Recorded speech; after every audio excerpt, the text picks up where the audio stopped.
Well, moving on now, Labour ministers want to create a new legal definition of Islamophobia in a bid to stem rising numbers of hate crimes against Muslims. But critics voice concerns that doing so could curtail speech about Islamic extremism, and Policy Exchange, the think tank, have produced an extensive report on the subject. Well, we're joined now by Senior Fellow for Policy Exchange, Andrew Gilligan, one of the authors of the report.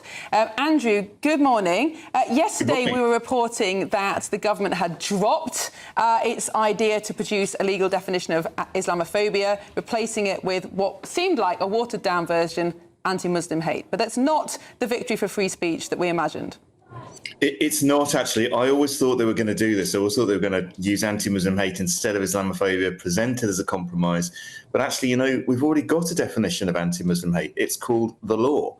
And unless the definition they produce, when they produce it, literally no more than copies the words of the law, then any new definition is special treatment for one particular religion. It confers protections that members of other religions don't have. So, and also our worry is it also sets a precedent. It creates a wedge, a slippery slope for something much more expansive along the lines of what for instance, the All-Party Parliamentary Group and other activists have been campaigning for. And the danger here is not just to free speech, like you said, it's also to actual fundamental matters of policy. So one of the things we spotted, there's a group called MEND, Muslim Engagement and Development, Islamist group that's been really central to the campaign for a big definition of Islamophobia. And we spotted their response to the consultation on this thing. And what it said is quite literally, we will use any definition of Islamophobia to challenge Britain's Islamophobic terror laws, Britain's Islamophobic immigration laws. It's a sociological lens, they said, through which we can expose and undermine the way that terror laws, quote, disproportionately target Muslims. Now, as you know, 94% of all terrorist deaths in this country in the last 25 years have been caused by Islamist terror. So they don't disproportionately target Muslims, but that's what the Islamophobia definition is going to be used to undermine.